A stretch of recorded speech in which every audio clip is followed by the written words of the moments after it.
Hello la tribu des sensibles, j'espère que vous allez bien. Aujourd'hui, une vidéo spéciale pour répondre à 5 questions que les personnes hautement sensibles se posent. Alors écoutez bien ces 5 questions jusqu'à la fin. Bienvenue sur ma chaîne YouTube, la tribu des sensibles. Je me prénomme Christine, je suis coach de vie, coach professionnel spécialisé en haute sensibilité. Je vous accompagne à découvrir votre sensibilité pour en faire une alliée dans votre vie, à dévoiler votre potentiel de sensible et à créer une vie qui va réellement vous inspirer. Alors, pensez à vous abonner à la chaîne La Tribu des Sensibles. Moi, ça va m'aider pour mon travail et pour que les vidéos soient encore plus diffusées. Alors, n'hésitez pas, abonnez-vous. Et si vous aimez cette vidéo, pensez aussi à mettre un pouce levé. Alors, commençons avec la première question. Est-ce que la haute sensibilité est un effet de mode? Alors, je vais déjà juste vous détailler un peu ce mot de haute sensibilité. Vous connaissez probablement plus le terme d'hypersensibilité que le terme de hautement sensible. Moi, je préfère utiliser le mot hautement sensible, et d'ailleurs, on est d'autres professionnels spécialisés en haute sensibilité à essayer de changer ce terme d'hypersensibilité, parce que l'hypersensibilité envoie une image de trop. Donc, quand on dit à quelqu'un qu'on est hypersensible, déjà, on est catalogué de trop. On est trop. Donc, quand vous utilisez le mot hautement sensible, vous renvoyez une image plus valorisante de votre sensibilité. Vous êtes hautement sensible. Alors, ça ne veut pas dire de supériorité du tout. C'est de la haute sensibilité. Elle est plus élevée, elle est plus haute. Donc, essayez de modifier ce que vous allez dire aux gens, que vous êtes non hypersensible, mais vous êtes hautement sensible, et vous allez voir la différence. Alors, je vais revenir à la question. Est-ce que la haute sensibilité est un effet de mode? Alors, je vous dirais oui et non. Oui, dans une certaine mesure, parce que la haute sensibilité, comme beaucoup d'autres concepts psychologiques, sociologiques, peuvent parfois être présentés comme une tendance dans les médias ou dans les réseaux sociaux. Et lorsqu'un sujet devient populaire, il est souvent surmédiatisé, ce qui peut donner l'impression que c'est une mode, que c'est vraiment une mode qui va passer, ou une étiquette qu'on colle à différentes situations. Et cette popularité peut conduire à une simplification ou à une généralisation du concept, ce qui peut parfois déformer en fait la vraie compréhension authentique de ce qu'est la haute sensibilité, parce qu'on se dit en fait c'est un effet de mode, encore ça n'existe pas. Alors donc il y a ce côté de surmédiatisation où on en parle vraiment beaucoup. Si vous allez sur Instagram, on parle beaucoup de haute sensibilité. Mais là où je vais vous dire que c'est pas du tout en fait une mode, parce que la haute sensibilité existe réellement et depuis tout le temps, sauf qu'avant on n'en parlait pas. Donc c'est pour ça qu'on a l'impression que c'est une mode. En France, on en parle depuis 2016, c'est là où elle a été vraiment médiatisée, mais elle existait bien avant 2016. Et donc ce n'est vraiment pas qu'un simple effet de mode, c'est réel. Il y a plus de 2 milliards d'hautement sensibles sur cette planète. C'est un trait de personnalité qui a été bien documenté et qui est aussi étudié scientifiquement. Donc oui, il y a ce côté, on rend ça un peu à la mode parce qu'on en parle beaucoup, mais ça existe réellement. Alors, je vous dirais que c'est bien pour nous d'en parler beaucoup, que ce soit de plus en plus médiatisé, parce que de plus en plus de personnes vont connaître cette haute sensibilité. Bien sûr, lorsqu'un sujet est pris dans les médias, il peut y avoir des revers. Donc, je dirais oui et non. C'est bénéfique, c'est bien qu'on en parle, c'est bien qu'il y ait beaucoup de diffusion de ça. Par contre, il faudra peut-être voir les revers qui peut y avoir, et est-ce que toutes les personnes qui vont en parler seront réellement authentiques, et ça c'est une question que je me pose. Et peut-être que vous aussi vous pensez, est-ce que toutes ces personnes qui parlent de la haute sensibilité sont réellement authentiques et vous disent vraiment la vérité? Alors, pour ma part, j'espère que vous avez cette confiance dans tout ce que je vous partage, parce que je suis moi-même hautement sensible. J'ai été formée à la haute sensibilité, donc j'espère vous partager les informations avec le plus de valeur possible et que ça vous aide. Deuxième question que souvent vous vous posez: comment puis-je savoir si mon besoin de solitude est une nécessité personnelle ou si je me retire simplement pour échapper aux difficultés? Alors c'est une question qui est souvent posée parce que rien que le mot solitude peut renvoyer l'image d'une personne dépressive, et vouloir passer du temps seule. C'est peut-être un trait d'une personne qui est pas bien dans sa vie parce que en fait elle est pas entourée, elle est triste, sans amis. Or le mot solitude, c'est pas que ça, c'est pas que ce côté négatif. Il y a bien plus que ça derrière. Et je vais vous dire un petit peu comment on peut voir la différence entre ce côté où j'ai vraiment besoin de solitude pour mon bien-être émotionnel, physique et mental, ou si vraiment il y a quelque chose qui va pas dans la vie. Alors déjà, essayez de réfléchir à vos motivations.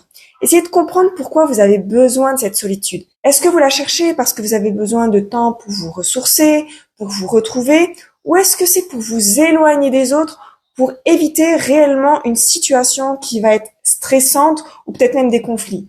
Si vous cherchez la solitude pour vous recharger, c'est une nécessité personnelle. Mais si vous cherchez la solitude pour éviter des problèmes, là, c'est plutôt une fuite et donc peut-être qu'il y a quelque chose qui va pas très très bien dans votre vie. Après, vous pouvez évaluer l'impact de cette solitude sur votre bien-être. Notez comment vous vous sentez après avoir passé du temps seul. Vous sentez-vous plus calme, plus revitalisé, ou est-ce que vous vous sentez encore plus isolé, encore plus triste, encore plus accablé? Si la solitude vous aide à vous sentir mieux et plus équilibré, c'est probablement un besoin personnel. Si ça vous laisse un sentiment de détresse ou d'isolement, c'est possible que vous utilisiez la solitude pour fuir des difficultés dans votre vie. Après, observez les schémas. Regardez si vous cherchez plus la solitude dans certaines situations. Par exemple, est-ce que vous vous retirez davantage lorsque vous faites face à des conflits ou à des moments qui vont être stressants pour vous? Si vous recherchez la solitude régulièrement dans ces contextes, ça pourrait être un signe que vous utilisez comme un moyen d'échapper aux problèmes. Vous pouvez aussi considérer d'autres alternatives. Réfléchissez si vous cherchez également d'autres moyens pour gérer une difficulté. Est-ce que vous faites des efforts pour résoudre les problèmes ou est-ce que vous cherchez du soutien tout en vous accordant et quand même des moments de solitude? Si vous explorez aussi d'autres solutions, ça montre que vous utilisez la solitude comme un aspect de votre bien-être. Si vous vous retirez sans essayer de résoudre les problèmes, ça pourrait indiquer encore que vous évitez les défis. Et ce qui est important dans cette notion de solitude, si vous ne savez pas faire la différence, parlez-en à quelqu'un.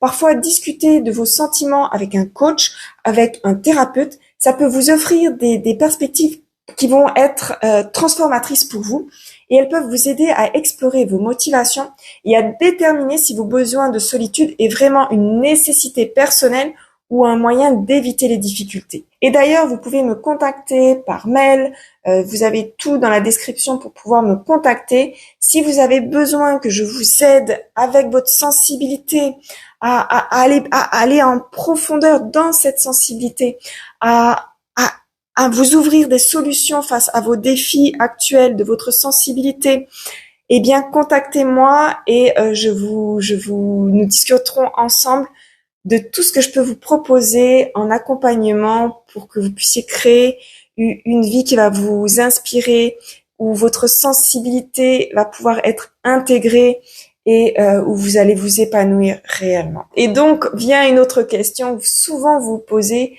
quels sont les signes que ma sensibilité est mal gérée? Alors, certains hautement sensibles ne savent pas s'ils gèrent oui ou non vraiment leur sensibilité. D'ailleurs, j'ai eu une dame dernièrement qui me disait pas avoir du tout besoin de mes services parce qu'elle gérait parfaitement sa sensibilité et que c'était vraiment une force pour elle. J'étais vraiment ravie de ça. Moi, ça me fait toujours plaisir de voir que d'autres personnes hautement sensibles accueillent leur sensibilité et c'est mon but dans tout ce que je vous partage.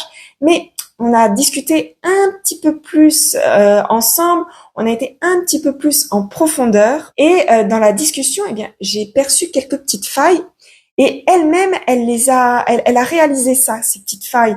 Donc, je vais vous donner quelques signes. Alors, un des signes, c'est l'épuisement émotionnel qui est vraiment régulier, constant.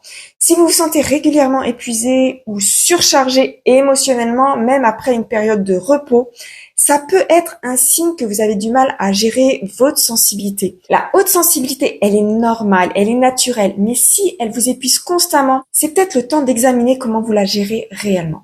Deuxième signe, c'est la difficulté à établir des limites claires. Si vous avez du mal à dire non ou à établir des limites avec les autres et que vous vous retrouvez souvent envahi par les demandes ou les émotions aussi des autres, ça peut indiquer que votre gestion de votre sensibilité, elle n'est pas forcément adéquate. Une bonne gestion implique de savoir comment se protéger et de se donner de l'espace. Troisième signe, l'isolement social excessif. Si vous retirez régulièrement des situations sociales ou des relations parce que vous vous sentez submergé, ça peut être un signe que votre sensibilité n'est pas bien gérée. La solitude, elle est bénéfique, ça c'est ce qu'on vient de dire tout à l'heure, mais un isolement excessif, ça peut être un signe de difficulté à gérer les interactions et à gérer vos interactions avec votre sensibilité. Quatrième signe, ça peut être le trouble de sommeil ou une anxiété fréquente. Problèmes de sommeil comme insomnie ou des réveils fréquents, une anxiété persistante, ça peut être des signes que vous avez du mal à traiter, à gérer tous ces stimuli émotionnels. Une sensibilité mal gérée peut entraîner une surcharge mentale qui va affecter après la qualité de sommeil, qui va affecter le bien-être général parce que dans la tête, ça trotte et ça va empêcher de se reposer. Cinquième signe, le sentiment de culpabilité ou de frustration. Si vous sentez souvent coupable ou frustré de ne pas être comme tout le monde, d'être trop sensible, ça, c'est un indicateur que vous ne gérez pas encore bien votre sensibilité. Une autre question que souvent vous vous posez, ce sont quels sont les ajustements pratiques que je peux mettre en place dans mon quotidien pour mieux gérer cette surcharge sensorielle sans me retirer complètement du monde. Alors, il y a quelques astuces. Utilisez des protections auditives, par exemple. Portez des bouchons d'oreilles, un casque anti-bruit lorsque vous êtes dans des environnements bruyants ou lorsque le bruit devient trop intense pour vous. Ça peut vous aider à atténuer les sons qui vont vous déranger sans vraiment vous isoler des autres. Vous pouvez ajuster l'éclairage, opter pour des lumières tamisées ou des lampes à intensité réglable chez vous. Si vous travaillez avec un ordinateur, un filtre pour écran peut réduire la fatigue oculaire qui peut être causée par une lumière trop vive et vous pouvez ajuster aussi le réglage, l'intensité de luminosité de votre écran. Vous pouvez porter des lunettes soleil, des casquettes, ça va vous aider vraiment avec tout ce qui va être lumière. Pour les odeurs, vous pouvez utiliser des diffuseurs ou des masques d'odeur. Si vraiment les odeurs vous perturbent, envisagez d'utiliser des diffuseurs d'huile essentielle, des bougies parfumées dans des endroits où vous vous sentez pas forcément à l'aise ou s'il y a des odeurs de tabac à côté de collègues, utilisez des odeurs qui vont vous permettre de pas sentir cette odeur de tabac. Utilisez des purificateurs d'air, des sprays désodorisants, et vous pouvez même mettre sur un mouchoir avec un peu d'huile essentielle une odeur d'huile essentielle qui va vous plaire et qui va vous faire du bien et vous empêcher de sentir peut-être l'odeur à côté qui vous est désagréable. Créez aussi des zones de repos sensoriel. Aménagez un coin tranquille chez vous où vous pouvez vous réfugier en cas de surcharge sensorielle. Ce lieu doit être conçu pour être apaisant, avec un éclairage doux, des couleurs apaisantes et un minimum de distraction sonore. Et ce qui va avec la suite, planifiez des moments de récupération.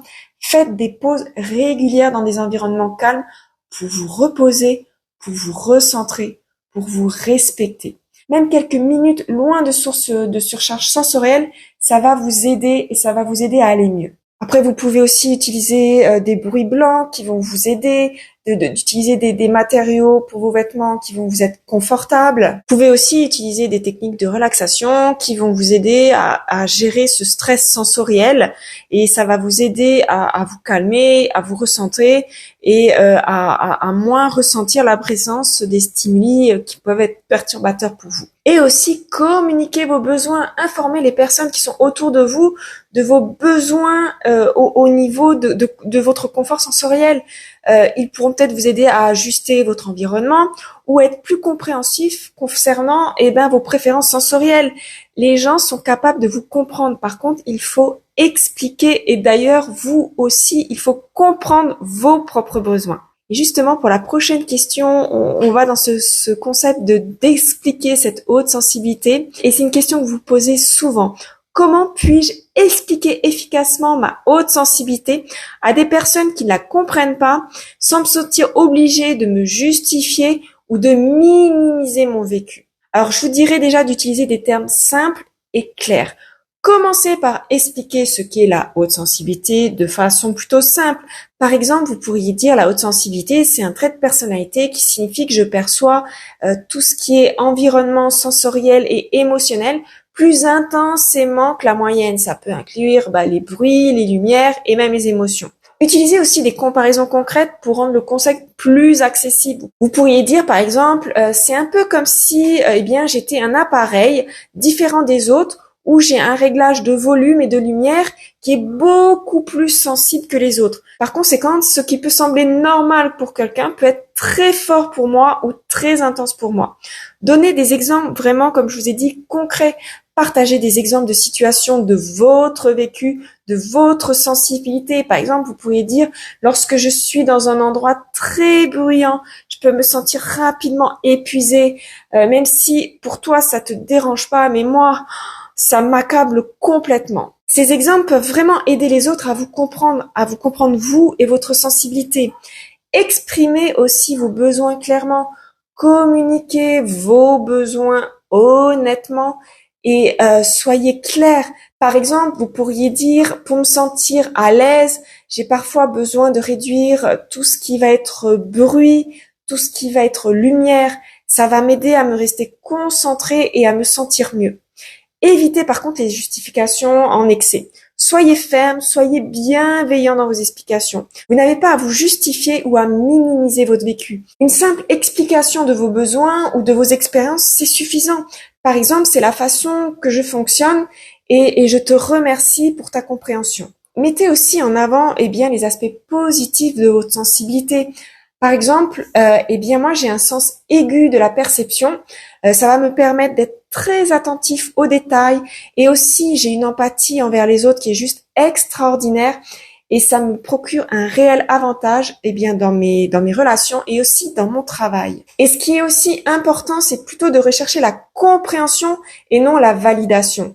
Concentrez-vous sur cet objectif de vous faire comprendre, de faire comprendre votre vécu, de votre sensibilité, plutôt que de chercher à obtenir l'approbation des autres de pour qui vous êtes, de dire ah oui, vous me comprenez, je suis hautement sensible, vous validez que je suis hautement sensible, j'ai le droit. Donc non. Permettez la compréhension, et on s'en fiche après de ce qu'ils pensent. Vous expliquez, et après, la façon dont ils vont réagir, eux, ça, ce n'est plus votre, vous n'en êtes pas responsable. Penchez-vous plutôt sur la compréhension et ne cherchez pas l'approbation de l'autre. Et ça, c'est important aussi. Soyez prêts à accepter cette différence. Acceptez que certaines personnes ne vont pas comprendre entièrement votre sensibilité. C'est OK comme ça. Il faut le savoir. Il y a des gens qui ne voudront pas vous comprendre. C'est OK comme ça. Et ce qui sera donc important pour vous, c'est de rechercher des alliés autour de vous. Identifier des personnes qui vont être susceptibles de vouloir vous comprendre ou de vous soutenir avec votre sensibilité et de pouvoir en parler avec elles. Parfois, des discussions avec des personnes qui vont être proches, qui vont être comme des alliés, ça peut aider aussi à sensibiliser d'autres personnes autour de vous. Ça va permettre d'éduquer progressivement. Si une personne est ouverte, elle va vouloir en savoir plus. Alors vous pouvez proposer des lectures, des sites, d'ailleurs ma chaîne YouTube, ma chaîne Instagram. Et les gens vont vouloir peut-être en savoir plus et peut-être que eux-mêmes vont se rendre compte qu'ils ont une haute sensibilité. Et peut-être qu'ils vont se rendre compte qu'il y a d'autres personnes autour d'eux qui sont hautement sensibles et qui ne savaient pas et ils vont pouvoir eux-mêmes les éduquer. On vient de finir les 5 questions que peut-être vous vous posiez à l'intérieur mais vous n'avez jamais osé poser. Alors j'espère qu'elles ont répondu à vos questions. Vous pouvez d'ailleurs le mettre en commentaire si cette vidéo vous a aidé. Pensez, comme je vous l'ai dit au début, à vous abonner à la Tribu des Sensibles parce que moi, ça va vraiment m'aider dans mon travail et mettez un pouce levé pour que cette vidéo soit encore plus diffusée et que d'autres hautement sensibles aient accès à cette vidéo. Comme ça, elle sera dans l'algorithme de YouTube. Alors, je vous dis à bientôt pour une prochaine vidéo, pour un prochain sujet. Prenez soin de vous, prenez soin de votre sensibilité et respectez-vous. À très vite. Bisous.